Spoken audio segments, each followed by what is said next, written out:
this continued an idea of reconciliation which really went back prior to Confederation. In 1850, there was a law in Upper Canada that prohibited Indian peoples from raising money to pursue claims.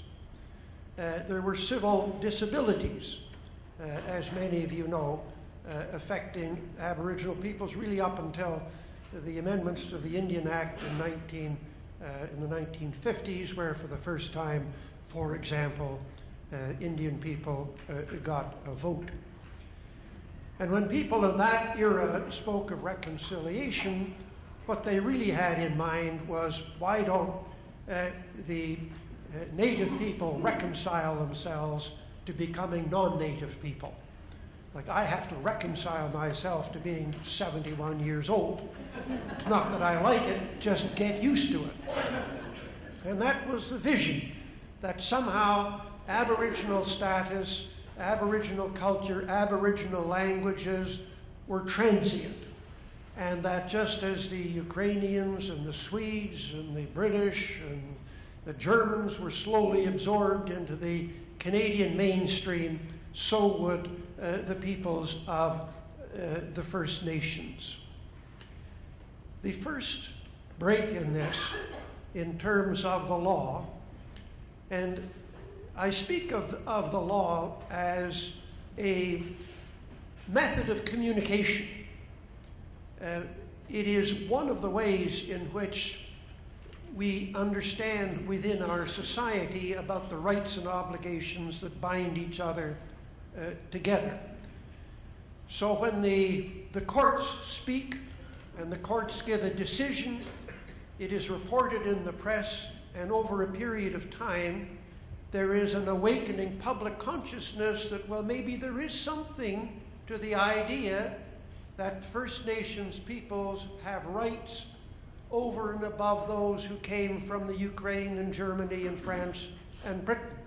There is something unique about First Nations by reason of their occupation since time immemorial of these lands, but also as a founding culture of Canada. And I want to develop a little bit as I go on the difference between the original First Nations concept of reconciliation, because I think First Nations have moved, even during my lifetime, and the concept of non-Aboriginal people, which started out with the notion of assimilation.